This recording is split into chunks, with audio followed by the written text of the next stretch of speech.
Rebecca Roberts. Welcome to 10Q Interview. Again, thank you. Today we're talking about podcasting, and you had two podcasts, which is even more impressive. It's a sign of lockdown, I think, isn't it? It's just modern Is it? day. Like, how many podcasts you have? I've got two. Yeah, I do. So I guess question one, why podcasting? How did you get started? So, long story short, I kind of specialise, as well as doing kind of marketing, comms, kind of consultancy campaigns across like sport, higher ed, public sector, and charities.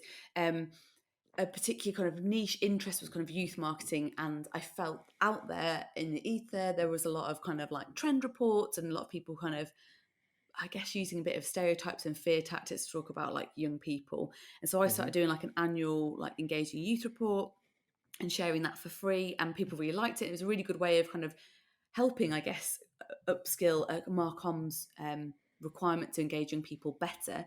But that was kind of like a once, maybe twice a year, if I did a paper kind of opportunity. And I was doing a newsletter sort of, and I still do that, sort of sharing different kind of articles or things I find each week. Yeah. But it was a conversations I was having with people who were kind of picking up the research, or I was discussing with at events that were really, really interesting, like a bit more in depth about how they were engaging in people, or research they'd done, or a TED talk they'd done about it. And I felt that if I could bring that to the same audience, that would be really cool. So I started doing that, and it was a lockdown thing as well, but it had been, I guess, on the schedule for, in my head, like 3 years. I'd been like, oh, I really want to get to that. Yeah. Lockdown, obviously some stuff scaled back. Yeah. I had some regular work, but then also I had a bit more time. And to be honest, Chris, I wanted homeschool sucked, man. I just hated homeschool. And I was like, I've got two kids in primary school at the time. I was like, do you know what would be really great if I could just lock myself away for it and record a Yeah. podcast just to break up the I'm, day? I'm working. I'm working, guys. Please don't come in. Yeah. No, but yeah. So it's a few things. That's kind of why I felt like podcasting was better, and yeah, I felt like it was a more natural thing for me to do. Like it was relatively comfortable once I got started. So you've been going what, three-ish years now? 3 years, yeah. Yeah. I've just been told I am going to be a judge at the British Podcasting Awards, which is very exciting. Is that Yeah, so right? that'd be nice. So yeah, I've been How kind did of, that well, how did that come about? I sent an email about it and asked, like, if you're interested, drop an application in. And it's something I was really interested in generally because, I'm really passionate about podcasts. I think they're great. Love listening to them. I think a lot of people think, oh, there's just too many out there. And I'm always like encouraging, like, if it's something you want to explore, like, give it a Mm. go. And I've been advising clients who've been using it as a comms tool for about 5 years. I've had different clients kind of exploring it, and Okay. then my own for 3 years. So yeah, that's something I'm doing. Will there be a conflict if I start getting nominated? There you go, like, Rebecca, just in case you are on this panel. Yeah, I've not entered them this year, so yeah, it's all good. Do you know, I hadn't even heard of that before. What was it called? British Podcasting Awards. Okay, maybe it's worth having a look at. Get a seat at the table, get the tux out. There you go. There's quite a few different awards. Some are really casual, like, and there's a few out there that are like free to enter or very low budget to enter. Some that are more kind of, as marketers, like, we're very good at celebrating ourselves. So there's that kind of thing as well. But yeah, it was really interesting to kind of be involved in that and look at different criteria and stuff. So yeah, doing that Yeah, for this year. exciting stuff. Exciting. I guess for people who aren't familiar with you or your podcasts, do you want to take this opportunity to give your quick elevator pitch for Yeah, both of them? God, I'm really bad at sales, aren't I? I've not even mentioned them. Yes, I've got. No, you're not. Well, you may maybe I'm a bad host that I didn't sort of. I mean, I will say it in the intro, which I will It's record later. fine. But Yeah, so the one I talked about youth marketing, engaging in people, is called the Hear It podcast. Just started recording season 4 of that, which is going really well. So that should be out in the next couple of weeks. But yeah, you can listen to the other 3 ones. And the other one is called Have You Got 5 Minutes, which I co-host with Harriet Small. So that came out totally. We'd met through a comms group, I guess a support group in lockdown, and we were talking yeah, about like freelancing and different clients, and I guess just getting through lockdown and chatting. And we just kind of came up with the idea, and we've done 3 seasons of that.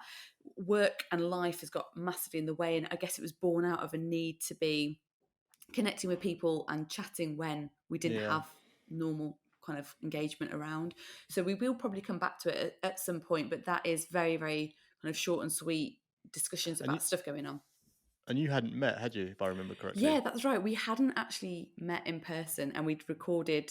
I think we'd met after 2 seasons or 1 season. We'd never met, and then we met, That's and we're like, incredible. "This is mad." But yeah, so it's possible, right? And I think what's great is we just reached out to lots of different interesting people we wanted to talk to, Yeah. and yeah, we had some great conversations that I think we felt that weren't in the kind of industry podcast stuff. I think, and I still think there's a lot of like the kind of academic, these are things you should learn type Mm. pieces. And podcasting for me anyway is like a bit of a, sometimes I want to learn and use it educationally, but I just want to chill out and listen to something interesting. So I think that entertainment factor was kind of there for that one. It's funny you say that. When you were talking earlier about the Hear It podcast, something that was going through my head, and I got no reason to back this up and no evidence. But do you think is there a demographic who listens to podcasts? And what I mean by that is, do young people listen to podcasts? Yeah, they do. They it's like I say, it's an entertainment thing. I think there is this myth. Don't get me started on youth audiences, but there is a myth that young people, have an attention span of a fly and they can't do long form, which is total bullshit. Because if they're interested, they'll Mm. binge a Netflix series. They will Yep. spend and get lost down loads of different content strands on TikTok. They will binge episodes of something, Love Island Yep. podcasting or anything else they're interested in. True crime is a really popular area for a lot of young people. They like that kind of morbid kind of stories and stuff. So I think it depends on interest. And the other thing to remember, again, like against youth, is that there is a lot of different people and different preferences and tastes within any age bracket. So I think Yep. it's going down to that niche. I know we've talked about before, and like finding that kind of niche, and that audience might be a range of ages or might be specifically, into gaming. You look at Twitch, which is kind of like that gaming site where you can kind of game and chat Twitch and whatever. amazes me. It's really cool. Yeah, and I think that that's where you kind of go, if you're thinking you got it nailed with YouTube, like Twitch is something different, and a gaming audience that might want kind of live engagement while they're Mm. playing and discussing stuff, and then they might consume a podcast as well off the back of that. So yeah, I wouldn't say it's a particular demographic. I think it's becoming more mainstream again. They kind of went back. I think podcast was kind of Yeah. like not kind of peaking out a little bit a few years ago, but I think lockdown did kind of open the floodgates as we are here now. Indeed. It's funny you talk about true crime. And I'm a big fan. I don't know if you saw the show Only Murders in the Building I, on did, Disney. I am such a wuss. I hate stuff like that. Oh, no, it's not. It's not. It's like a drama about a true crime podcast. Oh, okay. Oh, It's got really? Okay. Steve Martin, Selena Gomez, and what's his name? I'll come back to it. But I'll have to look that up then. oh, it's unbelievably good. But it's funny because I love watching that, and I don't watch a lot of television, but I don't really listen to true crime podcasts, which is, I don't know. Maybe I should give it a go. It's definitely a niche. Like, yeah, as I said, like even the Jeffrey Dahmer thing on Netflix, I was like, I can't cope. I can't. It's just not for me. But No, I yeah, didn't I think watch it's that. just about finding that niche. I think that's the key thing, really, with podcasting is just being kind of aware of who your audience is. I wouldn't say I'd go when I've got a Yeah. specific thing, but I know mine's a niche. It's marketing comms people that want to engage youth audiences better and are interested in that same kind of stuff. And whether that Do you grows or think not, that's it's not. do you think that's for podcast is more so the niche thing is important? Yeah, because if you think about it, what other piece of content do you consume? I guess long form written, Yeah. but you're communicating with someone on a one to one basis. It's rare that you have a podcast listened to as a group. Sometimes on a drive, like me and my husband will go like we'll battle over like which one we can tolerate. His is normally like Yeah. US politics or something else. But it's rare, so you're having this one to one like engagement. Oh yeah, Yeah. he'll run to a history podcast like we're not the same, but it's a very personal kind of experience. So by definition, having a niche or being quite clear on who that's for is helpful, I think. Yeah. No, I agree. I think it's kind of strange more so for podcasting than any other channel, I think. Yeah. Okay, let's talk about brainstorming and ideation. What's sort of your process there? And that could be, I guess, how you came up with Hear It in the first place, or have you got 5 minutes? Or it could be on an episode basis. I mean, I don't know. I guess my takeaway from this newfound creator podcast is I want people to listen to it and be inspired and learn from experts, which I deem you to be one. That's a terrifying thought. Yeah, I think when I'm planning a season, I try and go at it from a number of perspectives. I guess because a lot of it came out of this age engaging youth report where I looked at different factors that impacted young people's lives. I want to kind of represent that each season, so it's not just to focus on one area. So I'll have people on from higher education. I'll Mm, talk about behaviour change science. I think that's really interesting from a building a marketing campaign perspective and social norming and stuff for teens in particular. And then I'll look at, are we that youth? There are a lot of youth agencies, some good and some bad, but I'll try and bring that into the season to kind of learn from some of the campaigns the big brands are doing. yeah, Are their insights as good as you'd think, and try and unpack that a little bit? Am I making sure I've got, I'm hearing from underrepresented groups within an episode, a season? Am I bringing, so I had someone from the Runnymede Trust, which is a fantastic charity, talking about, social deprivation and youth audiences. What can I learn from that, from a comm perspective, and bring that in? yeah. So yeah, and like sport and physical activity, having worked in the sports sector, I always try and bring a bit of that in as well. So I try and make sure that each season's got a bit of a balance to it, and then I can find the Okay. right people. Yeah.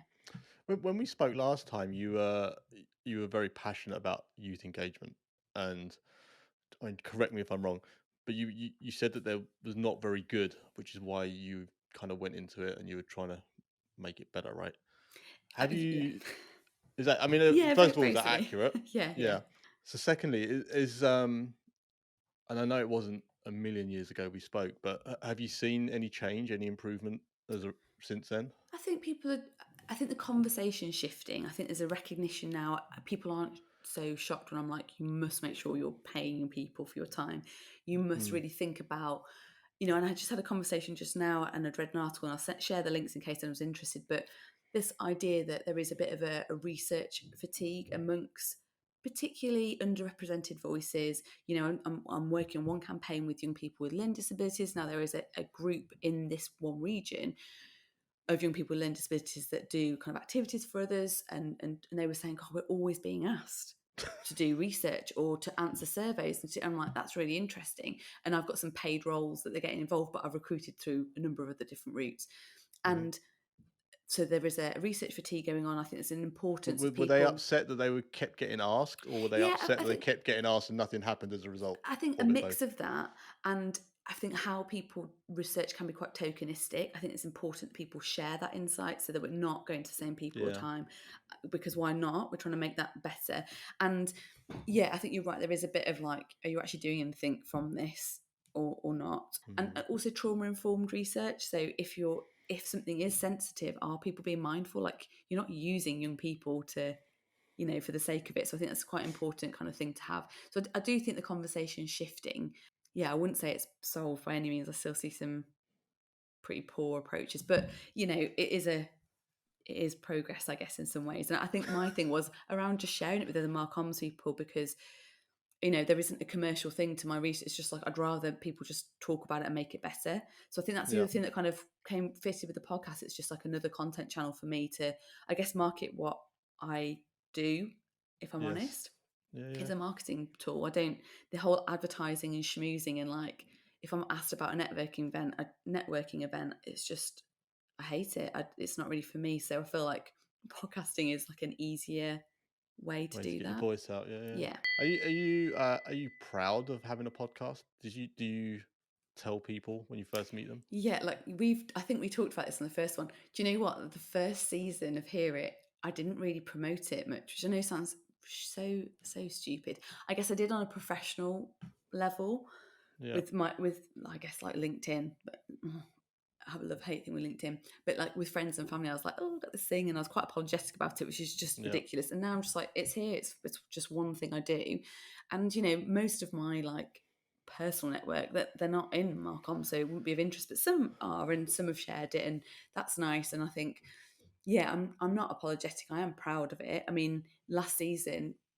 have you got 5 minutes charted all the way through? It was just like, I think because our strategy was to keep the episodes really really short and like Yeah. bite sized. People didn't know us or didn't care about us. It was about great guests we were going on, a key issue, and it was meant to be like bite sized kind of easy access content.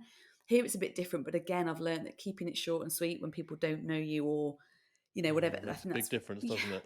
huge. And Yeah. so that helped. And yeah, that's charted really well this past season. So yeah, that's kind of going up now, which is really nice. What are you using for your charting? Chartable. Chartable, yeah. And then Yeah. like you can look on Apple. The insights from the Apple stuff is interesting. They're very different to what your podcasting platform will have as well. And then you Yeah. use Chartable, so you kind of layer on. There's not like one source of like this is perfect. I just kind of use a few Yeah. different places to get Do an you insight. have you signed up to Chartable? As in, have you submitted stuff to it, or is it just because my 10Q pops up there quite regularly? But I haven't done anything to do that, and I don't know if I should be doing something or No, it just that's part and parcel. I have the free account on there, and there is like a good tool on there where you can have, it's like a magic link which will list all the ways your podcast can be listened to. So Okay. a person like on social media, that really helps because not everyone will listen to Apple Podcasts. They might listen to it through Spotify or Yeah. Amazon or whatever. So if you do this, it's like a mini landing page. It is like a magic link, and I do think that Okay. is helpful because otherwise you're kind of, I'll do like, hey, if you want to listen to Spotify, blah blah, and you're like, oh my gosh, I'm bored of myself. So Yeah. yeah, So that is quite a good way of doing it. I put I put buttons on my web page. Listen on Spotify. Listen on Apple. And on the web page, it kind of looks okay because it's just like a 2 rows of 4 buttons, and they're quite small. Whereas you go on mobile, oh my god! Like you have to scroll for like 3 pages to try and get to the past all the bloody Yeah, buttons. magic link it. It's probably I good. will. I'll have a look at that. I didn't know you could do that. There you Yeah. go. Good tip for everyone. Systems and processes. Now, obviously, when you were doing two, I know how much hard work putting a podcast out. Tell me about ways, systems, or processes you might implement, or people you might have got involved in publishing that I guess make your life easier or make Yeah, do you putting know out a what? podcast easier. I've not got like loads and loads of advice on this because I do a lot of it myself, and I with Hear It I've always have edited myself Hmm. and use Audible for that. Well, no, I don't. That's a lie. I use Audacity for that. Audacity. Yeah. Audacity. Did you teach yourself that, or did Yeah, you know how to do it? taught myself. Just Yeah. Google, YouTube stuff. Like keep it quite simple. My big thing It's a with lot more straightforward than I think a oh lot my of god, people yeah. probably. I mean, it's a bit scary to look at. It is, but I think the best advice I got was from a guy called Dave Musson from Mustard Media. Shout out to Dave. So he has a busy day job, but he does a lot of podcasting. He does a lot of like really niche, like he's got a great Stephen King podcast. He does this rugby club podcast, lots and lots of his personal interests and passions. He's really good at what he does. I'm going to be tapping And you up for an intro yeah, afterwards. yeah, You know I will do. But that. Dave was like, to be honest, you just need to get started. Yeah. Just start, because the whole fear of like I need to teach myself this, like it's quite intuitive. Yeah, I've made mistakes. I've like faffed around, but doing that and then like buying, I think it was Audio Jungle. I got my like audio sounds, and then you can buy. I think if your audience is below a certain amount and it's not commercial above a certain amount, it's a set fee, and you can kind of just get yourself familiar with those type of things. Yeah. And then so I did all that, and a little hack that from my first season to my second, which was just, I mean, this is like basic stuff, but pre-record like an You intro. say that it's I know, basic, but but this is like it, useful. I found that when I started, of all the things you can start, whether it's a social media account or even a YouTube channel, I felt like podcasting was almost a little bit difficult for difficult sake. Like, you had to get your host in, and then you had to submit it to Apple, to Spotify, to blah blah blah blah blah. And Yeah, it setting up with just Apple was the hardest bit. It's just like because it's just slow, but once it's done, you don't have to ever do mm, it again. It's fine. yeah, So setting all that up, and again, just like, 'cause this is why the internet's brilliant. Just Google stuff and find out. Hosting. Yeah, you can host and record through all different ways, but yeah, a Podbean I host through, and I use Zencaster, which you use. But yeah, I did an interview with someone else that used Riverside. Riverside's pretty good. So it's just kind of finding the things that work for you. yeah. And yeah, the graphics and stuff we have.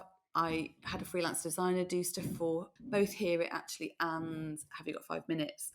And when we had a season sponsored, I think it was our second season for Have You Got 5 Minutes, and we used that money we actually used Dave Musson to save a bit Oh, of did time, you? because work was so busy for both of us again Yeah. as stuff was picking up coming out of the pandemic. We were like, that takes a time. So Mm. that was like the gift of getting some time back.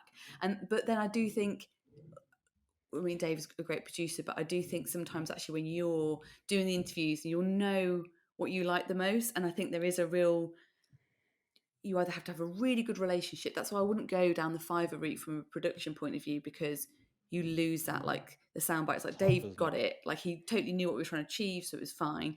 And I think Yep. when you're doing it yourself, oh, we had a laugh then, or like we fluffed a line that was quite funny, I'm going to leave that in, or that was really interesting.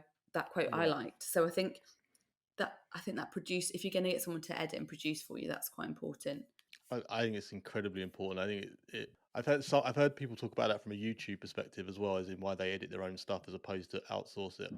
And I totally agree with you. I think there's little things especially when it's your own podcast as well. There's little things you think, oh, I want to keep that in, and you Well, have to it's have your, that relationship between you and that editor yeah. is so important. So I kept it all easier with an in-house for this season, well last season, for always for Hear It, but for Have You Got 5 Minutes. And I wouldn't rule it out in future, because I think time wise that is where you can Yeah, save loads. The other thing that I think is really cool, I use Headliner, which for the audiogram, so you can kind of and it can automatically pick it from your podcast, and you pick a clip, you get free 10 minutes a month. So I use a free count, so they're great for promotion. So if someone doesn't know your podcast and don't know you, it's a really good way to give them a flavour. So you use a quote or the little bit of the conversation that's really great. You can put really, it's really important you make stuff accessible, so it'll do your subtitles, and you can kind of make sure they're yeah, accurate. Edit. One thing I've started but I haven't fully done yet, I'm trying to get the archive of Hear It onto YouTube. I'm using Wave for that, WAVVE, and their paid account is really good because it will transcribe everything for you, and you can just check it, but it's pretty good. And yeah, then I'm really. putting that on there again, so just so it's accessible and you've got it there, and it can grow audience over time as well. So you've not just got audio. I don't record video yet. It's just I've just not done it, but you can get a nice graphic and have your audio on there, and that's how I'll start. And then eventually maybe go to video if I need to. CapCut's another good one for that. I started using for Oh yeah, I just use that for yeah, TikToks. yeah. But if you the auto Is captions it thing on good? it is really Nice. good. Yeah. Oh, I'll have to Um, try that. they're not perfect, but I mean it's a free tool ultimately, and I mean you got to check even the premium ones. You still have to check. So yeah, it's worth having a look at. But Yeah. Headliner, yeah, do you know, you're the second person in this week to talk to me about Headliner. Yeah, I've not really had many issues with it, and I mean, if you have a paid account, you can kind of save brand templates. But to be honest, if you've got your like a graphic per episode, or even just like your Yeah, generic one, it is a really intuitive tool to drop stuff in. Canva's another one, obviously yeah, great for little stories and just like videos. And again, it's just where does it end? Because this isn't my job. Like this isn't like no. a big source of income. It's just like an additional thing. So Okay, so again, let me ask yeah. you then. That's a good point then, because I'm the same, right? This isn't my full time job. I'm not earning an income out of it. But there's that fine line between putting out good quality stuff, but actually having the time to do so. Because I'm sure anyone who's tried to put out a podcast know it's not a 5 minute job, right? I mean, for this podcast, if say it's an hour, then you got to listen back to it, you got to edit it, you got to do the time can rack up pretty quickly. Massively.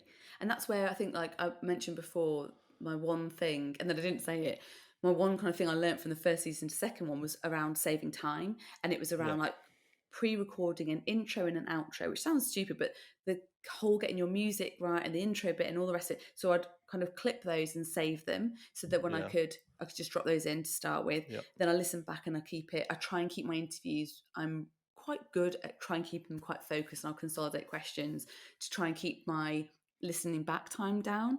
And then I'm yeah. a bit less precious of like, I used to be like, I'm going to take every and everything. And I do like to do that because I think everyone, I know I'll do it, has like little things they do. So like Dave who's producing is like, you always fucking go like and then you do, and I'm like, I'm sorry, he goes, I know you talk with your hands and I can hear this like faffy thing around the microphone. And Oh, it's just don't you like know what, Rebecca? When you listen back to your own podcasts, I mean, there's not many people out there who love the sound of their own voice as it is. But when you listen back to your podcast, you're like, oh my god, I used to have this thing. I'm trying so hard to stop doing it. I kind of like smack my lips before I start a sentence. And, that's so I, funny. and I said to my wife, I was like, I'm 44 and I've never known I'd done that. And then I said to my wife, I was like, do I do it? She goes, yeah, a little bit. I was like, how do you put up with that? 44, It yeah, drove me crazy. As it's soon so as funny, like when you pick yeah. up those verbal tics, you can't stop hearing them, and Honestly, it's like, oh my today god, years old, and I realised, yeah, no, you do, and everyone does it. So again, that whole like, do I start recording? You will mm, hate everything you record in terms of your own thing. But remember, well, it depends on your podcast, but you're not necessarily always a star of the podcast. Like yeah, you'll do it, but you're there. How I get round of it ego wise is like, oh, I'm not doing this because of me. I'm doing it because I want to interview the person coming on. So yeah, I kind of get over you have to get over yourself because no one really cares that much. So you kind of go, oh, and that's a nobody bit annoying. notices it as much No, as you do. no. No, And so you just kind of get on with it. And like, yeah, I still feel embarrassed. Like someone at the gym not long ago went, oh, like I listened to your podcast actually. And I was like, I feel really embarrassed. But why? Like it is a bit cringe, I guess, sometimes yeah, when you put stuff out there. But it's quite, because I think it makes you feel vulnerable, right? You're putting content out, any content, yeah, yeah. you feel vulnerable. Like how And a many lot of of you. people aren't scared to judge either, you know. So Exactly, and like you can put something out, an opinion. Like I find sometimes putting opinions out there can be like quite scary. I did a podcast for PR Week, and it was on England football and like the racism experienced like I think I at remember the you Euro, telling me yeah. before. Yeah, And I was actually like genuinely quite nervous about putting my opinion out, having worked in Premiership football as a comms marketing person, about like getting trolled or having an opinion, and because yeah, you just do get nervous with that, and I didn't have any issues, but I was a bit like, oh, I wrote an article, I wrote a blog for them, and then they asked me to come on a podcast, and yeah, I was a little bit like, oh, I am nervous. So I think putting any content out there can feel quite exposing. So yeah, it is just do getting you over know what? yourself. It's interesting you say that though. I'm going off script here a bit, but I have this sort of theory that putting vanilla content out there, there's so much content out there these days. Like we're drowning in content, and putting vanilla content out there is just a bit that, right? It's just a bit boring. And actually trying to build an audience or grow something just doesn't give anyone Yeah, anything to get behind.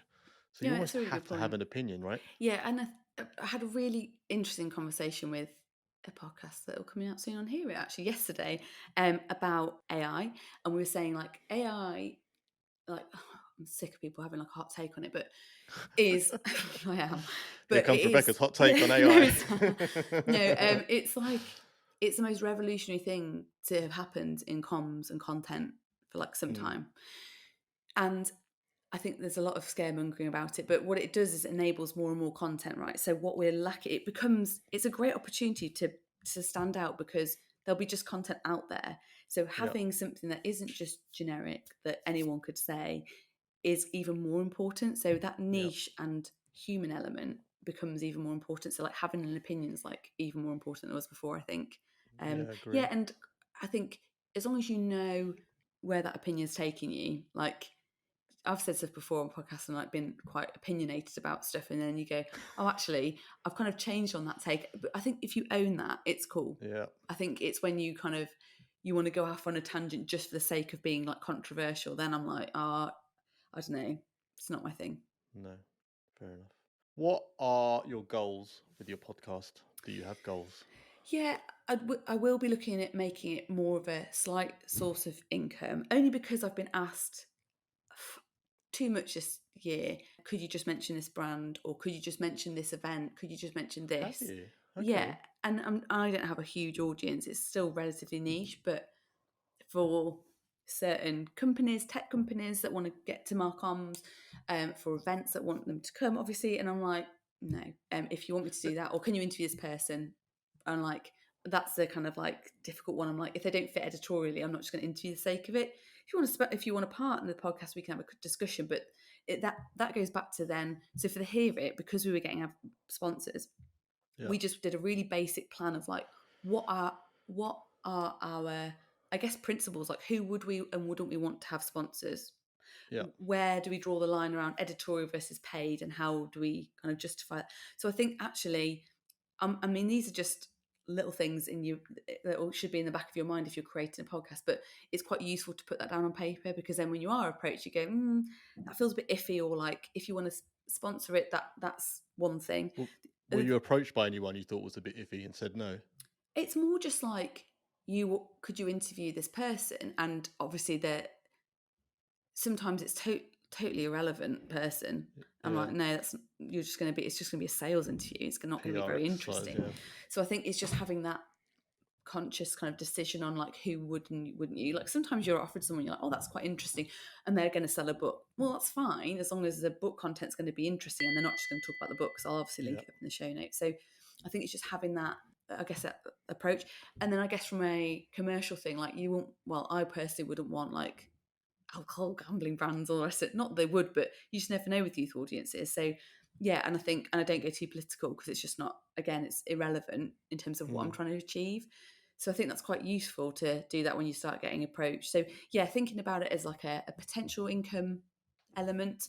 But even the trouble is, as soon as you do start having sponsors and partners, servicing Yeah. that's quite a lot of extra work, making sure the ads are right, making sure you're reporting on those numbers. So again, I see a lot, I know a few podcasts that have had quite healthy sponsors that I am surprised at. So I wonder about the metrics they've reported. So I think it's really easy to go, yeah, like we've charted and we've got thousands of listeners. And then the reality is like you can chart and not necessarily have like thousands and thousands of listeners, and Yeah. being really clear on your information, because there's no point blagging it because you've got to report back on Well, that with a sponsor. so let me ask you then. So for people listening who are on their podcast journey and monetization is becoming a thing, tell us a bit about how it came around for you or the process, I guess, because I think there'll be people who are on this journey, and like you and I have both worked in marketing, so there's probably an element of we've got some idea of how to navigate this, not a perfect idea, but there'll be other people who set up a podcast in lockdown about true crime in Kent, and they've got no idea about this stuff. What sort of tips and advice would you be giving I them, mean, or things to first, think about? yeah, firstly, there are quite a lot of agencies and individuals that will offer brokering that type of relationship. So that's something you could explore. For Yeah. me, and I guess like it'd be the same for you, having worked in marketing, I was like, we'll manage this ourselves, and we'll just kind of we'll do a slide deck ourselves about our stats, and we'll talk about what we what we offer as a podcast. So do you think a media pack is something that everyone Yeah, should have a then? slide deck with just some Yeah. key information, and I think it's useful because if you think about it, you start something on a niche or a whim where you might just try it, and then actually Mm. putting down on paper like what you're about, what you're trying to achieve, who for, is good to kind of get your niche nailed, right? So it's useful, and I'm only talking a Yeah. one pager. Use Canva, whatever, like a template. No one's really bothered. It's just so it looks like relatively professional. And then if you're asked, can you send us a deck on what you're offering? Yeah. I think with Have You Got 5 Minutes, it came about because we'd talked about Nextdoor app in one of our early episodes, Yeah. and then they retweeted it. I mean, the brands that have retweeted posts about my podcast, like that we've just mentioned, Pinterest, like I mean, huge brands that you tag them in because you mentioned them. So I think there's a tactic in itself in terms of you mention books or you mention brands or you mention whatever Yeah. or potential sponsors. It wasn't deliberate, but it was just kind of naturally happening. And then we tagged it in one of the posts next door. We're like, oh, we love this. We were contacted by someone who worked there, and we had a discussion. And they said, oh, we're actually quite looking for different ways to kind of get the brand out to target audience like this, blah blah blah blah. And then they came on board as a partner, and didn't really expect much. We obviously reported on stuff. We actually interviewed the person in Alice Skeets in the second or third season, I can't remember, but because it was relevant and interesting, and it wasn't like it was on a theme rather than let's talk about the app and why it's brilliant. And I Yeah. think that fitted really well for us. Then we were courted by like a number of different brands, and it was getting big, and it was hard to know like how much like to ask for. I think that's a really difficult one. And I Yeah. think the bigger you go, the more you're like, can we service this, or does this feel like, and what are you going to do with the money? Because it's not. How did you decide what that number was? Oh, I think it was really basic. I don't even know. I can't even remember. We had a sort of conversation about it, and we're like, what? I think what we came down to, I got a quote for how much it would be to produce. We knew how much the hosting was costing, and so we Yeah. went. Actually, if we got that, it solves it, and we don't have to do anything more because we weren't in a position to go, yeah, we'll sort loads of paid ads and we'll do this, because we just were flat out with other stuff. So I Yeah. think it's a really maybe roundabout way of doing it, but it was like, actually realistically, this solves a problem for us. Not that your Yeah. sponsor will go, I want to know exactly how I'm spending every penny, because some of it could just be, and then we make a bit of money.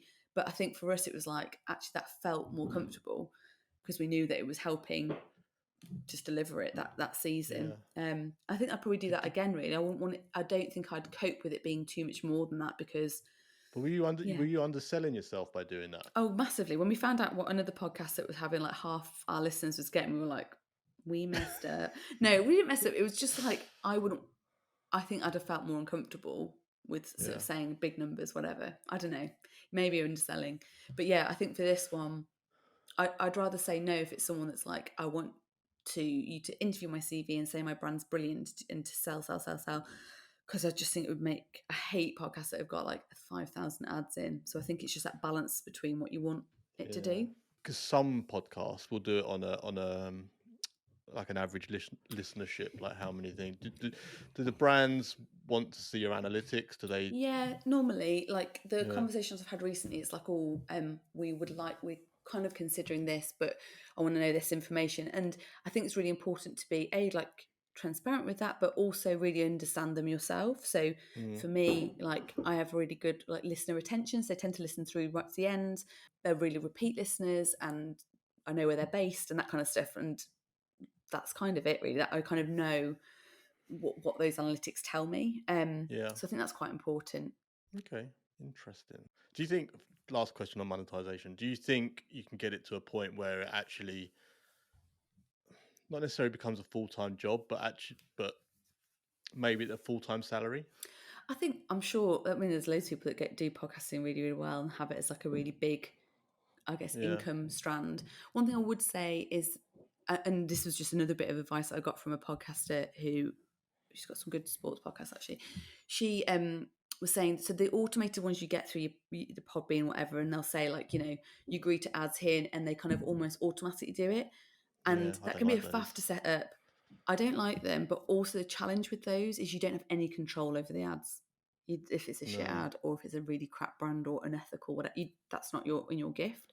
So I kind of avoid that. I'd rather manage it, however time poor I am, have that. Yeah. I I think, agree. yeah, it might come to a point where you go, well, what is this for? So for me, it is literally just personal interest and interviewing people that I personally find really interesting, but I think that the people who are connected to like my newsletter and previous and prospective clients would find useful. So it is a Mm, marketing tool for Thread and Fable yeah. and my the consultancy I do.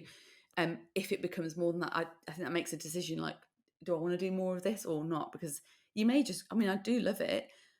I can't imagine that being like more than my consultancy that I do and the campaign stuff. I wouldn't Yeah. rule it out, but I think that's where you have to constantly ask because you're busy. People go, "Where's this next season?" You're like, "I'm doing Well, that's paid it. You work need to now." make a decision one way or the other, don't you? Yeah, Yeah. definitely. You see, just the final thing on that, dropping in the ads. I was listening to a podcast last week, a big podcast, big UK-based podcast, sports related, and I can't remember who it was, but they were telling this story. It was like a really engaging story, and it was really serious. They're talking about the guy. He'd had cancer. Basically, had cancer, and he'd beaten it. And it was like he was building this. It was painting such a picture. And you know when you're really invested in like the storyline, and then like halfway through a word, it cut out and went to this advert about, I don't know, Athletic Greens probably, or someone. High performance podcast then, because that's what they want Yeah, it constantly. was High Performance Was it? Podcast. And Yeah. I was just like, I just thought to myself, I mean, this is a very well produced podcast. I'm sure it's making good money. And I just thought it's a bit shit that they've got this doing this because, like I said, it was quite a serious. Like sometimes they drop in, it's like whatever, but this it just took the whole story just like Yeah, up look, in smoke. you don't want to go ITV in your ads, and they do it like cliffhanger or like at Mm, random moments. Yeah, and I think that's the whole goes back to having that eye on production always. Like no matter yeah, how successful you are, you would always hopefully want to kind of. I mean, it's only simple things like they will have a big production team, right? But yeah, yeah, if they yeah. automate the ad drops in, yeah, that might be easier, but it wouldn't. It doesn't take long to go. I think I No, had one like midway through a transition through Have You Got 5 minutes, which made sense because we were like you transition through, we do a promotion or it was at the end or whatever. yeah, And if someone wanted to come on for one episode and promote and have a sponsorship, that's how we did it. But I think anything more than that could be overkill. And the other thing is, particularly when you're building an audience who don't know you, if you've got 10 ads and like high performances, like if you've got like 4 ads before you even get going, you're like, oh my God, I can't be bothered. And I flip onto the next podcast. And Mm. but that's just me and No, my no. brain. But like I get bored very easy. I don't mind ads because I get it. But at the same time, I think you need to space them out. And particularly when you're starting off, I think if it's too salesy, can be Yeah. it's a bit of a nick. It's a big topic in the content creation world. And I just think there's some brands who do it better than others. There's some podcasters who do it better than others. I mean, I don't know. But I don't necessarily flick onto a different podcast, but I will hit that plus 45, plus 45, plus 45 until I get to a bit of conversation, which is rubbish, right? Because I mean, that's just rubbish for everyone involved. It's rubbish for the podcaster because you're kind of annoying your listener. It's rubbish for the advertiser because everyone's just skipping through. I don't know. I feel like there's a better way of doing it, but it's probably a podcast in its own right. Probably. I know you're a marketer by trade, so I guess engagement and audience would be very important to you. What's your thoughts about audience engagement when it comes to your podcasts?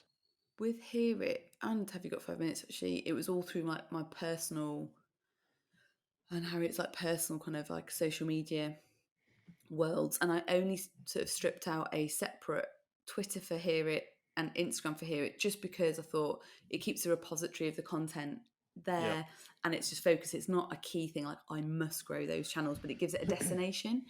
Yeah, I think I do have some engagement. Like if I tag about an episode or someone goes, oh, I'd love to hear that interview. There's an article out last week and I was like tagging the person who wrote it because I was like, oh, I'd love to get you on the podcast or it's really interesting. And then a few of the people who listen were like pestering them for me, which is great. I think engagement is really key, but it's got to be natural. And I think if it feels like, oh, like you don't want to, it yeah, would be odd. I think the podcasters that do it really well are the ones where if someone tweets about or posts about the piece of content they liked, it's just like courteous to go like, oh, thanks so much for listening, or like really interested. Equally, I guess if someone listened and didn't like it, where do you draw the line at discourse on that? What feels comfortable? Like, I don't have yeah. a particularly controversial Have you podcast. had any trolls? No, touch wood. No, I haven't actually. But you never know. Like, I think there's just the ways to handle it. I think, and I know my brother's a journalist, right? So he's had trolls previously about stuff, and I think the way he's often handled it, and Greg James has got a really great recent example of this. He talked about, I think he'd made fun of the fact, Greg James from Radio One, that Elon Musk the rocket launch was a bit I of a saw that. flop. Yeah, And so all these like massive Elon fans were like, "What have you done apart from have like a sense of humor of a 12-year-old?" And like, but he just started retweeting them, which was just like really, really funny because all these people are like, it's just ridiculous. Like, it can. I know people have had really bad online trolling, particularly women working in sport, actually, in journalism, and it is constant and awful. And reporting it is obviously really important. And I wouldn't say you retweet all of them, but I think it's almost like letting your own audience kind of support you in that. And yeah, it's almost like you don't get into the debate on that. I've had a few. I had a troll actually. I'd blogged about, it's from a blog rather than a podcast. I'd blogged about the rise in vaping among teens in the UK. So 1 in 5 15-year-olds vape. yeah, The rates are really high, and like China have now stopped the sale of flavored vapes in the country, full stop, because they recognise that's becoming addictive. But they sell it across the world. So the call is like, look, if it's getting people off smoking, great, but actually yeah, it is becoming a thing in itself. And the shops, my blog was basically saying, the way that the shops are positioned. And I know because my kids walk past it, like, can we go in that toy shop? Because they've got fidget toys and like all these other things. And I was like, it's really inappropriate. And then I got a wave of American pro vape. Is that a thing? Like people going like, you're now discriminating people, that adults that might need fidget toys? And I'm like, fuck off. So I kind of went, you're pro vaping, like, cool. My point is about UK, these are the stats. That's my point. yeah. But really, trolls aren't really interested in your point. It's just Nah, like just they said I was fishing, spouting. aren't they? Yes, I'm spouting like da, da, da, and like lies. And if basically it was a veiled threat that if you were someone else, you want to be careful because I might do something like to highlight your lies. And I Yeah, was just like, I think I put something like, "Are you okay, hun?" or something stupid. Like because I was just like, come on now. And loads of people were like, wow, okay. And that's one little troll thing. And I haven't had anything from the podcast. Yeah, I've just thinking about another one actually. So 2 years ago, there was something around exclusion rates for young people from minority backgrounds were disproportionately higher than basically white students. And I was like, Right. this is really like an issue when you particularly layer on the information that most teachers are white in the UK. It's like fundamentally an issue. And was talking about it and tagged loads of research in that I've been reading about it. There wasn't an article. I was retweeting a research report and I Right. just had an opinion on it, going back to having an opinion. Yeah. And this Yeah. one guy basically went for me. And before I'd even responded, a woman who follows me had went, not today, Satan. And then loads of people had basically said, like, what's your problem? And I was like, amazing. So it's kind of Oh, good they were having a jumping podcast. in to defend you. Yeah, and just like this guy was being racist, right? So Yeah. Yeah. Yeah. it was just one of those, it's just interesting kind of responses. And again, I think, yeah, not get too embroiled in it, but yeah, there's me going, no, I haven't had a troll, but yeah, not on the podcast, but yeah, being opinionated with a blog or even just retweeting can be, yeah, joyous. It's funny.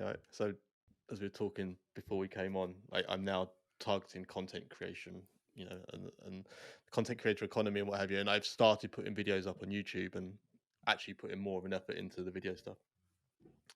And I haven't got that many subscribers on YouTube yet. We're getting a healthy amount of views and stuff, which is great. And I got my first troll this week. Oh, nice.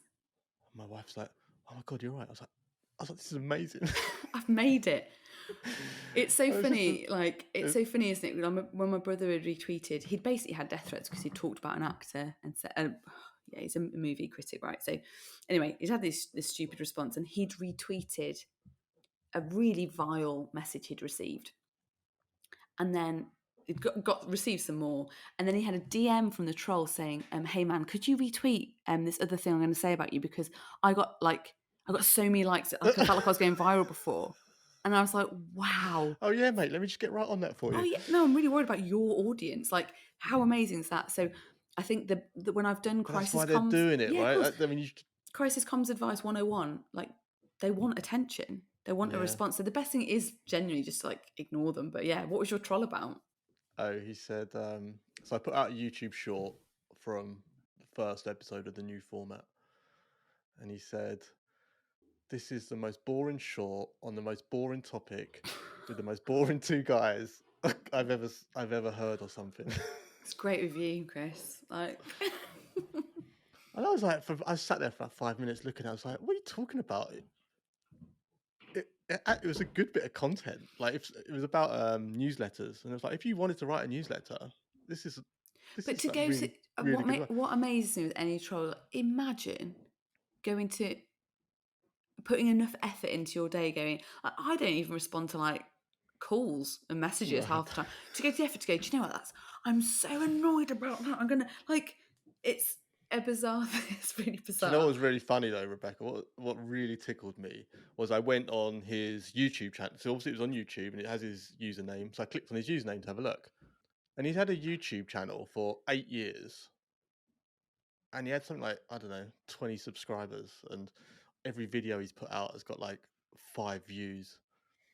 And for the first, I was looking at it, I was thinking, Sounds like you need to watch your I was like, content. how are you giving me like shit about this? And then I sort of thought about it some more, and I was like, do you know what? This guy is obviously so annoyed with the whole system, and he's so disillusioned with the whole content creation game that he's bitter, basically. It's always about them and their own issues with something rather than Yeah, you, but it's just, yeah, I know what you mean. it's just Funny. it tickled me, but Well, I think he's probably one of your secret, like, he's going to be watching all your content, you know that. I So reckon he is. I reckon he is. maybe he might grow I his reckon audience as a result. I don't know. he's definitely subscribed. I'm sure he has. Anyway, let's move on from trolls. Who cares about them? You spoke about it briefly a minute ago, but do you look at analytics of your podcasts? And I guess, do you look at it for more a reason, i.e., do you look at it to sort of see what's worked, what's not worked?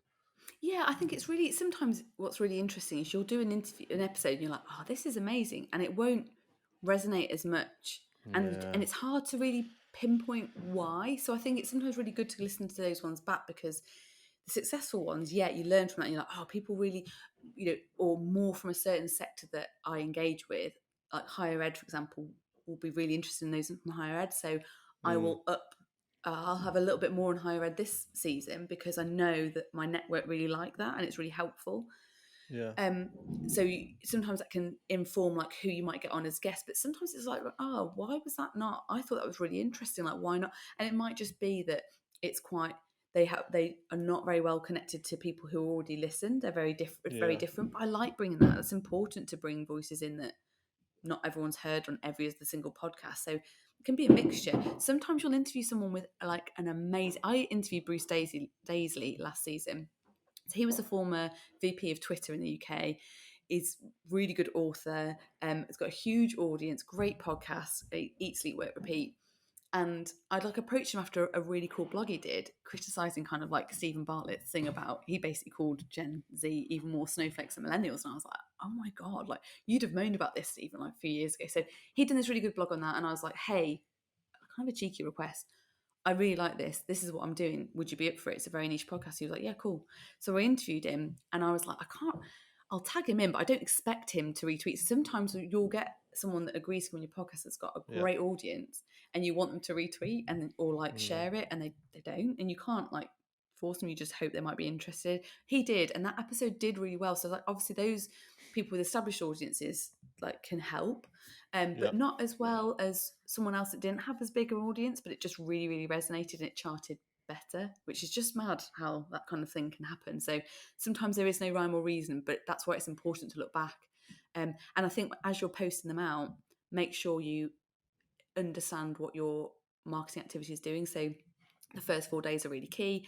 I'll do some headliners. I know the clips work really well, but then you'll start seeing Yeah. like, oh, that one worked really well. What did I do to promote that? Or what did they do? Like, what was different?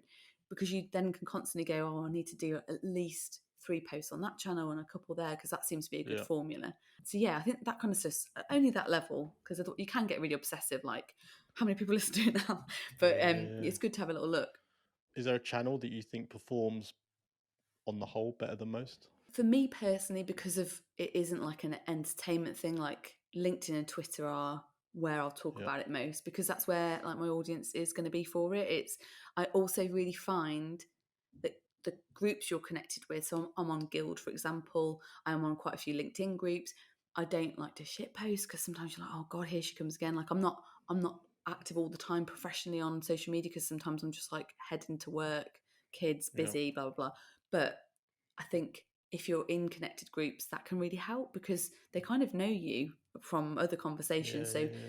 I would say being part of community and not just promoting your content is good because then obviously Yeah. when you have got content to promote, they listen.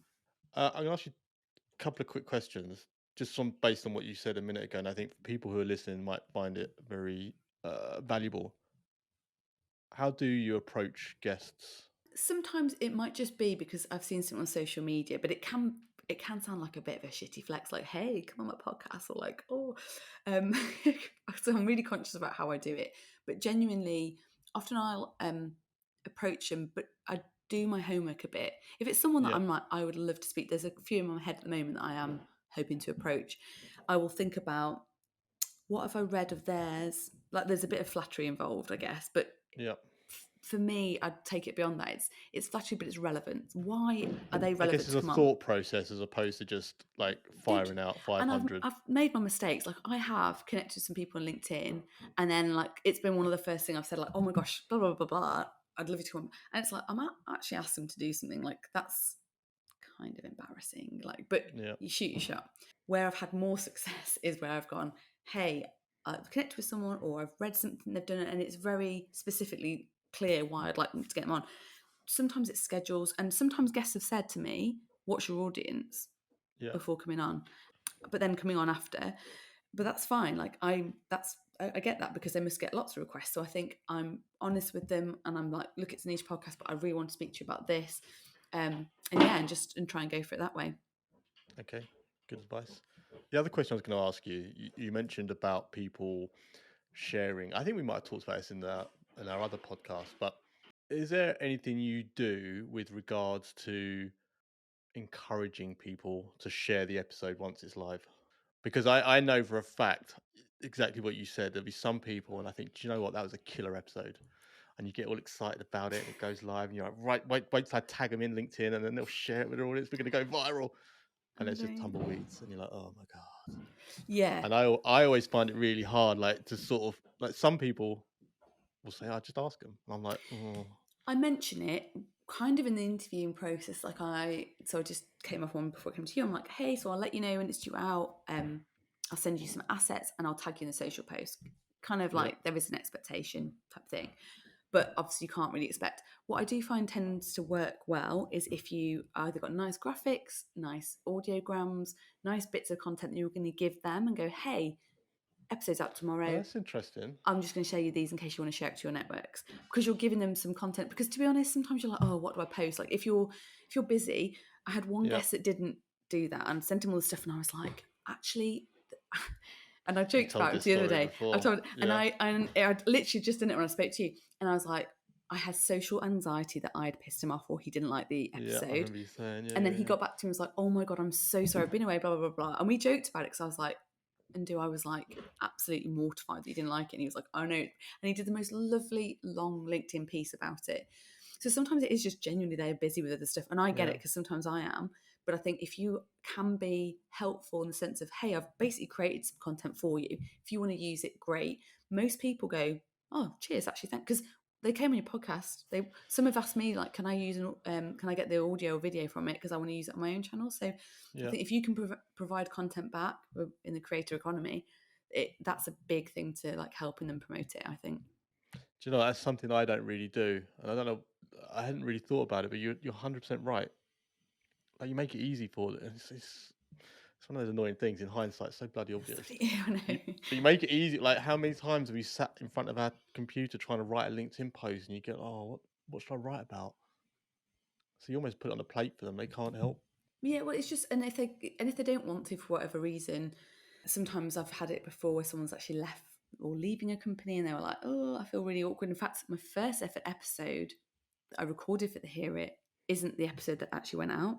A guy had Okay. left, and he actually left and was like, I don't want that to kind of be an issue. And I've had like second thoughts about it because I'm leaving and tricky circumstances kind of thing. And I was Yeah. like, cool, don't worry, mate, I will find someone, it's fine. So yeah, sometimes it can be for all sorts of reasons. Okay. Good insights. I'm glad I asked that. I'm expecting great assets, by the way. Oh gosh. So I've got another thing I've got to do now. Let's talk about struggles and things you find tough. Like I know how hard podcasting can be. Well, I'm kind of curious what's something you struggle with. Sometimes, and I guess it's the same before you get started, it's a motivation to get going for a new season. So I think taking a break is really useful because then Yeah. I'm really busy with work. I think with anything, any marketing of your own stuff, your own content can take a back burner when you're busy with work. Hmm. But it's also really important to do to put your head up, put content out because it can help you with the next bit of content or the next bit of marketing that you do. Yeah. So I think the energy to go, right, I'm going to do it. And I've started to do it where I'm like, right, I'm going to record in this like 3 to 4 week window, just like record loads of episodes and then start getting them out. So then I can spread it out, whatever works for different people. But Yeah. mentally, I'm like, right, I'm in that mode now. I'm in that approaching people, finalising interviews. I've got enough for a short season. I might extend it if a couple more people say yeah, but that's perfect. And Okay. just going for it. And I think where I get fatigue or the struggle is sometimes when you've actually finally got done the interview, you've edited it all, and you just get it out and it's promoting it then. Because sometimes you're just like, oh, it's out, it's fine. Yeah. And you kind of forget to promote it, not because you're just like, I'm sick of my own voice. I don't want to sound like I'm just promoting my own stuff. So, but that is still really important to do it because obviously then Mm, if you're looking to monetize, if you're looking to grow your audience, you do need to put it out there. One thing I did find really helpful this past season, I need to do a few more actually. I reflected back and reposted stuff. I recharted from doing that twice just because I was like, oh, just to throw back to this. And I was like, I don't do that enough. Like, I've got this content that probably yeah. no one's listened. Like, I've got a good, healthy amount of downloads, but it's not exactly like load. So promoting back is a really, really good thing to do. Yeah. I did the same thing. I don't do it anywhere near enough, and I got a bit lazy with it. But a few months ago, I started doing a Throwback Thursday, and I literally went back to episode one, and I just kind of almost reposted it. Throwback Thursday to, and same as you, I just started not quite doubling downloads, but one thing you forget when you do this is you build an audience over time, and there will be people who became an audience member yesterday or last week or whatever. Then They've got listen no back. idea what you've done Yeah, 6 months yeah. ago, and actually need that nudge to to check it out And a lot sometimes. of your content, I mean, it depends on the type of podcast, but mine is designed to be relatively evergreen. I had Yeah, someone who's an academic doing really interesting research in perfectionism.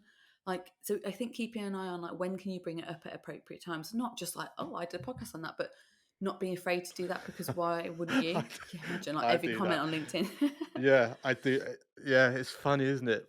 Self promotion is really tough. Oh, it's And, horrible. and I see, I had the same thing yesterday. I saw a thing on LinkedIn, and I started writing this post. It's like, oh, funny you should mention that. I had a podcast with so and so, talked exact, and I didn't post it, and I deleted the comment, and I was Yeah, just but like, sometimes you don't oh, want to be. It's like that whole conversation jump. You don't want to be that, but yeah, I think it's sometimes if you're like, I think repositioning like, oh, I spoke with such and such on my podcast, and what they said was really good. yeah. That is a lot more comfortable than being like, I tell you what I've done. Like, I think that's how, yeah, that's how I kind of But get you have around to it. get over that to a certain degree, right? Because there's Yeah.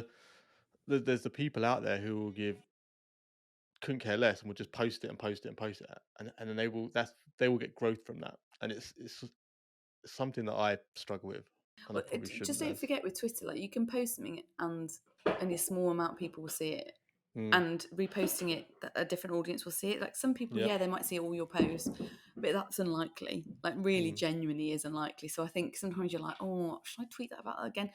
I don't think you want to go overkill, but I don't think you will offend people by doing it a few times. And as long as you're being creative and an interesting soundbite is a good one because it's a piece of content rather than like click this link and do it. It's like you're providing it there. So if people yeah. are interested, they scroll. But I think yeah, it's just finding what's right for you because people promote in different ways. Like I think the networking one in different communities and groups is a good one. That's kind Yeah. of proving better for me. I just want to ask you a quick question about seasons. You mentioned it. You recorded seasons. Is there a reason for that? Is there any positives to it? Any downsides to it? I think downsides. I do downsides first. Is that sometimes people get used to your weekly. I do Yep. weekly for Hear It. I do twice a week for Have You Got 5 Minutes, which is exhausting. Yeah, I can But it's imagine. just but they're really short episodes. But when you build that momentum up and you're consistent, then suddenly going off can be like, oh no. But for me, it's like this is not my main job. I've got other things to do, and for me, I feel refreshed having a break, and then I reflect back and go right. I'll get some more guests and go back, and that's where I think that re-promotion and throwback to episodes or quotes. I need to do more of that because that can keep you going till the next bit. I Yeah. mean, originally I was like, oh, I'm going to start in January. I'm going to have a month or two off. I'm going to start again. But I had two campaigns land, an interim project, something else. And I'm like, do you know what? I need a bit of a professional break. So I need to get my head down with these, and Yeah. then I'll do it before. I learnt my lesson last year. I think I left it too much of a gap. I was going to say that. Yeah, Is it hard to start again? can be, but I think for me because I want to use it as a marketing tool, I just had too big a gap because then it wasn't supporting my content stuff as I want it to. Yeah. So yeah, but it's personal choice. I don't think for me anyway. I think consistency is important once you start putting it out. Some people like a once a month type thing, Mm, once a week, but twice a week, whatever. I think whatever you decide to, just stick to that, and not get too worried. Like realistically, like you're not going to start a podcast and it's going to be like a groundbreaking number one hit immediately. Like yeah. it's unlikely unless you're a huge celebrity and got already a huge audience. It does take a bit of time to kind of build that up. So I think that takes the pressure off, right? Like just try stuff. And like with newsletter, like I am pretty consistent. That's taken a while to get consistent. But some weeks, like the second week of the Easter holidays, I did one on Good Friday. I was just away with family and I was like, I'm not even going to say I'm not doing one this week, guys. I was just like, I'm not going to do it. No one's going to be like, oh my God, where is it? I'm so devastated. So I Yeah. just think taking the pressure off, but just keep yourself a bit accountable if you want to try and do something, you know. Well, Yeah. this is why I do it weekly and don't do it seasonally, because I think if I stop, I I fear that I probably would be like, oh, I'll do it next week. I'll do it No, next you're week, so and good for doing that. I just personally like, right, I need to do it as a season, have a break, yeah, and then go again. it's because I know what works for me, and But that's so I just know for a important. fact, Rebecca, if I stopped, That's it. it's like when you do I did it's like when you do these 30-day challenges. and I did one last year where I filmed myself every day because I was trying to get over that hurdle of putting myself on camera. And by the end of it, I was like, "Do you know what? Actually, I'm quite enjoying this." And then 30 days came by. I was like, "Not doing that anymore." I was like, "Well, I think I said, oh well, I'll have a break and then I'll get back to it." But yeah, I have to do it every week, otherwise it'll just stop. Yeah, I think it's important, but I think for me, because I do the Engaging Youth Insights report, and I've also just found out I've been commissioned by CIPR to do some research on young Yeah, people around like media habits. So I need to take a break, I guess, to do those other bits of content that are important in my world. yeah, of course. One isn't paid, one will have a bit of income from it. So it's just like trying to balance it. And also suddenly like I'm like, oh, who else would be really cool? Or do I want to change the format? Mm, And then like try and build up some good guests again. But yeah, it's constant like evolution of things. And I think finding what's right for you with any type of content's like if you're going to be a creator, it needs to be your personal. It's about you and your yeah. personal brand. What's right for you, your It needs capacity to be to do stuff, enjoyable and ultimately, doesn't it? like it's fun, right? Like why would you do Yeah, this? Podcasting isn't for everyone. For me, it just felt more natural. But if it's not your thing and you've tried it, like just try something else. agreed. Tell me about podcasters you admire. If you could shadow one podcaster for the day, who would it be Oh, and do you know, why? I really, really like Elizabeth Day's podcast, How to Fail, because I think she really balances kind of the interesting conversations and insight with some real vulnerability in there. And I think it's a really nice balance. Like you're never sure whether you'll get something really personal and deep with someone or just really insightful and stuff. So I like her stuff. I think that would be really interesting. Okay, I've not heard of her. I'll have to Yeah, How to Fail podcast is how really to good. fail. Do you have you connected with her? No, I'm just like a little Just a creepy fan. super fan. No, I just she's on my list. And I tell you, there's a new podcast that is absolutely hilarious, and I'll look it up a sec because I don't want to get it wrong. 'Cause, you know, but it's just totally different. But it just makes me laugh so much. I've had it. It's called I've had it, Okay. and it is just these two women. I would say they're probably early 50s, something like that, an American, and they're just what they've had enough of. So, for example, the other week it was like I've had it with people who post videos of themselves crying on social media because something's bothered them. Like, what the fuck is that thought process? But it's just so funny, and it's like Yeah. it's not like a. It's just entertaining, and it's just really different. And I was like, I really like. I'm a angry little short person. I like that kind of stuff. It just made me. It's a really funny one, so that is a good one, and it always looks really fun. They've I think the people that are doing really well, like the Nearly Married Jamie Lang podcast, there's a few now, and like Peter Crouch has got one out with his wife as well. Yeah. The filming and the clips of those, and how well they've kind of done on social media and TikTok in particular, and Reels, has really grown their audiences. And I think I'd be really interested in that type of format that does very well on a video front Yeah. because I think that is a really neat tactic in itself. I think it's better when there's like a couple of co-hosts. For me, the formula work seems to be if you've got two co-hosts that do something on video and that rapport, that's what you want to keep on as well. But Yeah. that's just my insight, I- my thoughts on it. i- But Is there room for an American history and hear it crossover podcast? no, no, I don't think I would. It would just be me and my husband like rowing about stuff that we're annoyed about and ranting and like correcting Oh, each that's what other. people would buy. They'd Yeah. love that.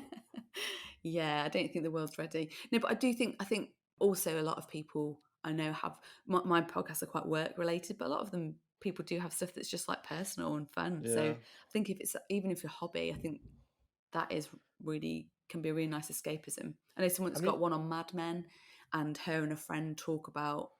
And again, I'm not sure if they've met in person, but they just talk about guests and like theories and what they love, and it's like a passion project, right? So I think yeah. that's just important to have My that my brother's just started one about Star Wars. He's like 7 weeks in. ace. Yeah, he loves it. Interestingly, so one of my annoyances about having a podcast is I find that, and I'm a massive podcast fan, and it sounds like you are as well. But one of my biggest annoyances is I feel like I listen to as many podcasts as I would like to because I'm too busy. Well, not too busy, wrong word. I am too. I'm listening to my own as a kind of an editing process, and like any spare minute, like particularly I'm listening to less podcasts in general now anyway because of working from home and the rest of it.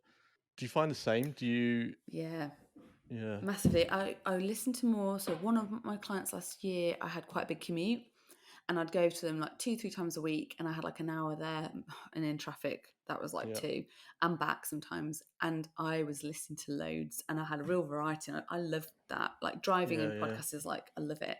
I'm not Same. listening as much because I'm working from home, and I find sometimes if it's a podcast I really enjoy, I'm listening to it. I can't write and do my own work, which is writing about things, listening to another conversation. No, I can't.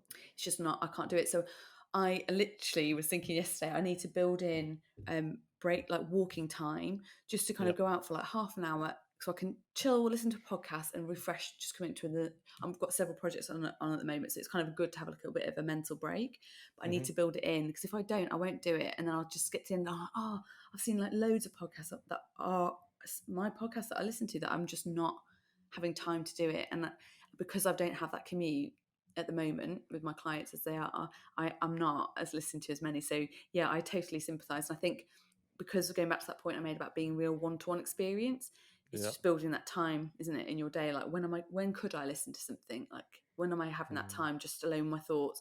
Because you should just have time alone with no one speaking. But podcasts are a real nice escapism, I think. Yeah. No, I agree. I listen to them on the school run, but it's not really long enough to sort of get in deep. It's two And what's minutes. My even school run's 2 minutes. Like I uh literally can walk around the corner, so it's just that's horrendous, right? So it's literally like clips of yeah. something. Do you buy my toxic trait as well as buying almost a ridiculous amount of books, listening to podcasts that make me want to buy stuff? I do, and I actually did a LinkedIn post about this last week, and there's a word for that called sonduku. Yeah, the Japanese one. Yeah, Yeah, yeah, yeah. and what it means is buying books that you're not going to read. And I do. My bedroom bedside table and the sideboard in my bedroom is just covered in books. Yeah, So I do. I will read most of them. To be fair, I've been a bit stricter. Like, am I going to actually read this, or am I just intrigued by it? But I think you feel more intelligent listening to more podcasts, because yeah, hearing different people speak in a way that you don't normally get in a clipped interview or whatever is great. So you're like, oh, that's fascinating. Like, I've got a real nice diversity in my reading because of it, I mm. think. Well, this is. I mean, this was the thing. So we talk about this a lot about how we used to commute into London, and used to have like a 20-minute walk to the train station, then a half-hour train, then a 20-minute walk to the office, and then obviously coming home again. And I used to listen to podcasts on the way to the train. And depending on what the podcast was, I would either carry on listening to it on the train or I would read a book. So I was consuming, like, I don't know, 4 or 5 hours, well, no, more, like 6 or 7 hours of reading and of podcasts every week. And I used to love it. And now I don't do that anymore. And it's like there's this massive gap in my. I was like, oh, don't get me wrong, there's plenty of negatives for commuting every day. But that was the one positive that I really sort of do miss a little bit. No, I think But that's a real thing. It's just trying to mm, build on that time of like, when are you reading or when can you listen? Because I've got yeah, a lot of really great books, but they're not very good pre-bed books because they're like quite intense, like learning yeah. books. So I need to read them when my brain is like up for And you're not activity. asleep halfway through the first Yeah. sentence. Yeah, yeah. No, I hear you. I hear you. Let's talk about advice for people wanting to start. I know you've shared loads, but if someone came up to you and said they wanted to start a podcast, what would you say to them? Just to do it. And I think that's the thing around, like, I had this kind of like idea brewing for ages, and I was like faffing around what kit I needed. Essentially, anyone can do it with just their phone and the most basic kit, free stuff that's available. So I think you Yeah, take that pressure off. In fact, a guest of mine brought me a microphone as like a thank you, which I was did they? nice. First season as a contribution, because basically my audio wasn't brilliant, and I had to get over the fact that you're putting yourself out there, but also it's not going to sound perfect straight away. And I think the Mm, best thing was just start. And I think if you want to write down like, who is this for? Is there a structure to it? So, intro and outro. Am I going to ask the same kind of questions? There's another one that I'm recording. I'm a guest on someone else's, and they've changed their questions. Like, we're asking every guest these things this time. And I've actually put that back into this season. So I used to always ask someone about like books or podcasts or whatever, because that also enabled me to tag those in, make the show notes really rich and useful, and it yeah, was just interesting. So again, it's just thinking about what format you want, and then just to give it a go. I mean, ultimately, you could just record something and not put it out there, but I really would urge anyone to just to go for it, because what's the worst that can happen? Like, it doesn't get loads of listens and you decide it's not for you. Like, okay, at least Yeah. you know. But this whole like, oh, I'd love to do that. I think you just, yeah, there's not very many barriers to it. There's a lot of free and very low cost things you can do to get going. I mean, you could do it totally free. I think I read the other day, like Anchor, you could use that as a host. They don't charge anything. They put it straight on Spotify for you. Yeah. And Podbean, I mean, I think it's like 70 quid a year.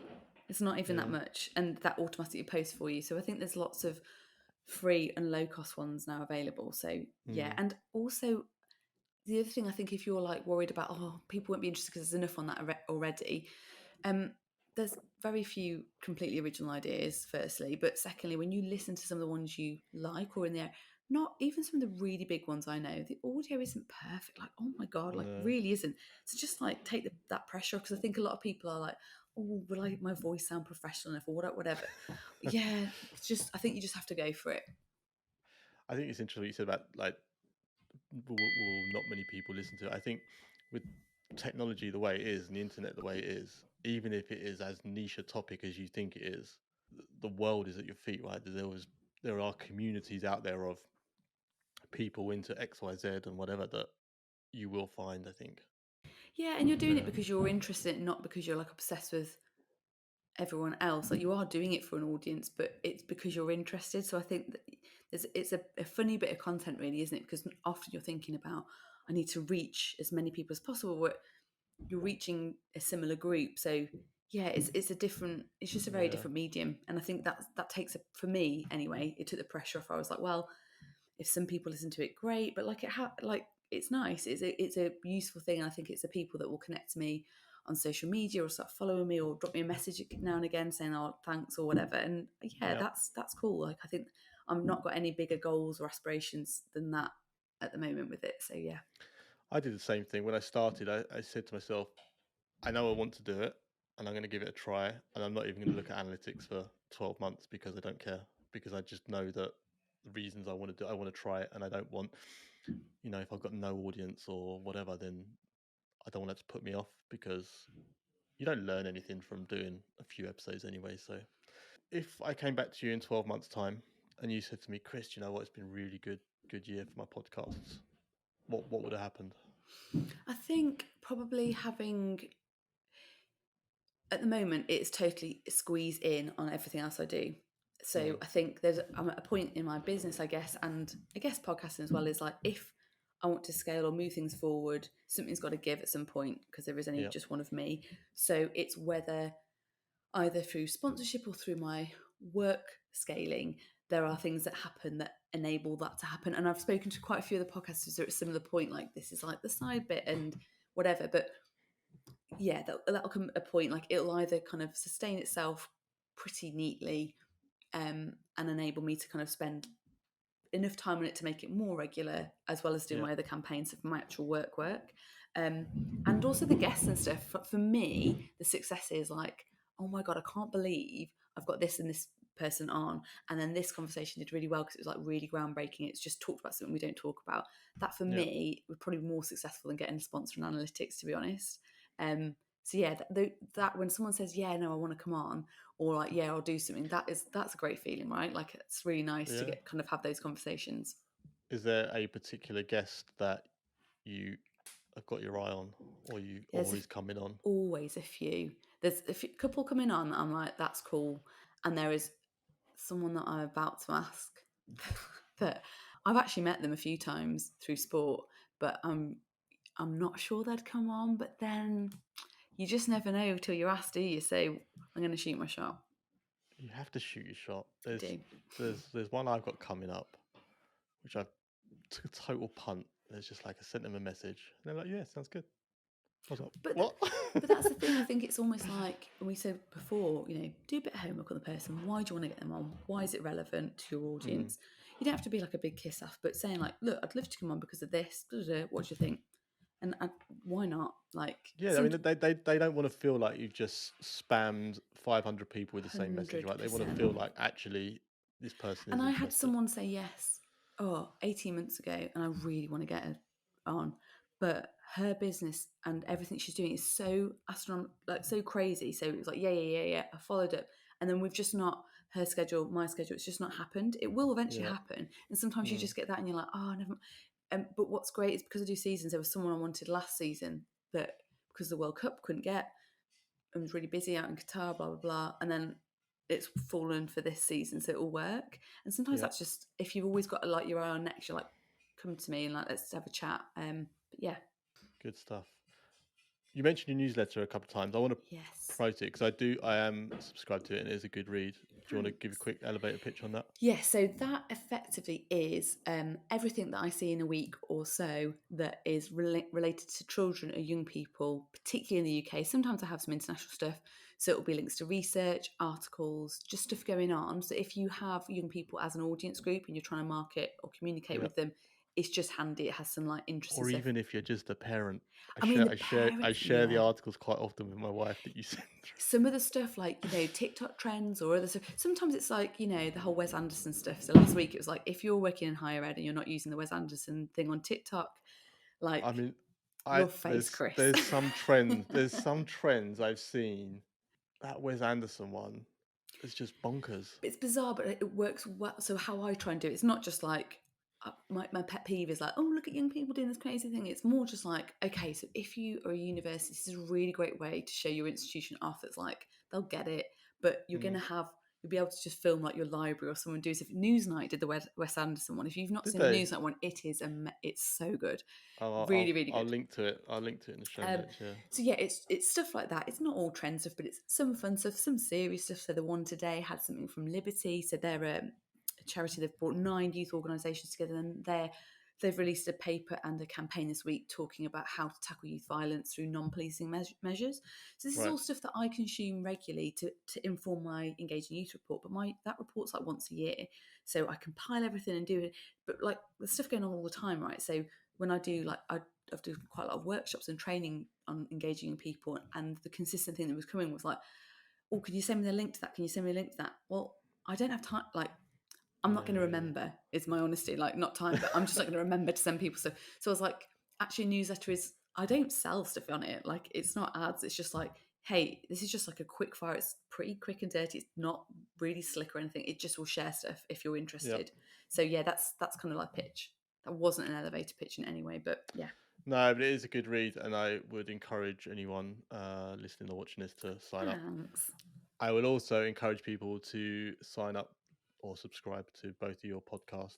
Thank you. They That's are good great. listens. Rebecca, thank you for coming on today. It's been a pleasure chatting Thanks to for you having again. me. It's been great to come on again. Any final words for the audience? No, just go out there and start creating. That's the best thing like anyone ever told me, just to get over myself and start doing it. To get over yourself, everyone, and just start Yeah. creating content.